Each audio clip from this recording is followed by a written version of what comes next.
multiplying two-digit numbers by 11. There are two cases. Case 1, when the sum of two given numbers is less than 10. Case 2, when the sum of two given numbers is greater than 10. In case 1, for example, 11 by 32. To find the answer, split 3 and 2.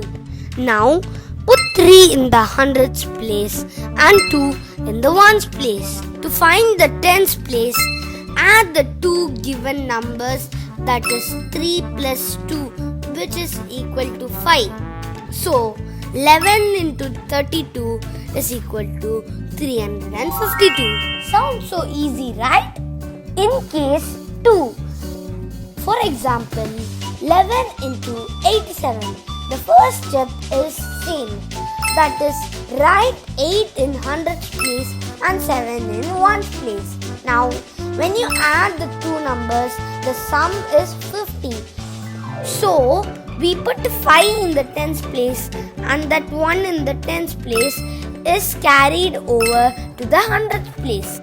The new hundreds place is 8 plus 1, 9. Hence, 11 into 87 is equal to 957. Finding squares of two-digit number with 5 at ones place. For instance, we take 45 squares. This can be written as 45 into 45. We all know that 5 5s are 25. This is our last two digit of the answers. To find the thousands and hundreds place, we take the tens place of 45, which is 4, and multiply with its successor. The successor of 4 is 5. So, 4 5s are 20.